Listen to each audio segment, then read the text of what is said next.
Hi guys, for today's video guys, nagbaktas na po ni Auntie guys. Saba kayo siya sa iyang anak guys. Sige ano guys, nalibog na daw siya guys. Kay ano daw guys, sa te? Nag-share siya sa kuha guys about sa iyang estudyante guys na college guys. Ayan guys. Na-stress na daw siya guys.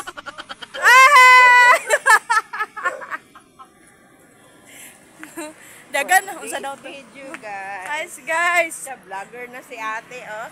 Vlogger na daw. Siyempre, tanan naman ta vlogger guys. Naman yun na guys. Vlogger naman ta tanan guys. Shout out daw dog. Shout out daw guys oh. Mahulog ako sa kanan lagi.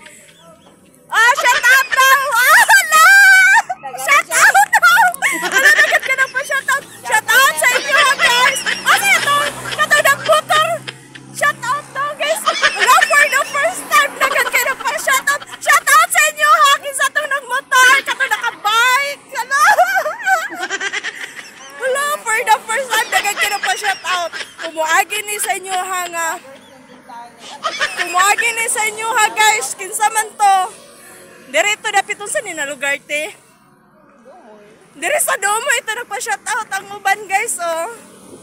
Dire ito nagpa-shout out guys. No, nagpa-shout out for the first time. Ay gana dapat atong buhaton ti ka na magsaba ang atong bata mabiyakap ka ana. O di ba na nagpa-shout out sa mga guys. Kumuagi ni sa inyo na video guys. Kinsa man to comment mo diri guys. Dire ato oh. Dire ito nagpa-shout out guys Oh, diba? Shout out ato sa inyo. Kinsa bang tuwamang. Wani kaila sa inyo nagpa-shout out. Pero, huwag mo agin ni sa inyo ha. Comment daw mo.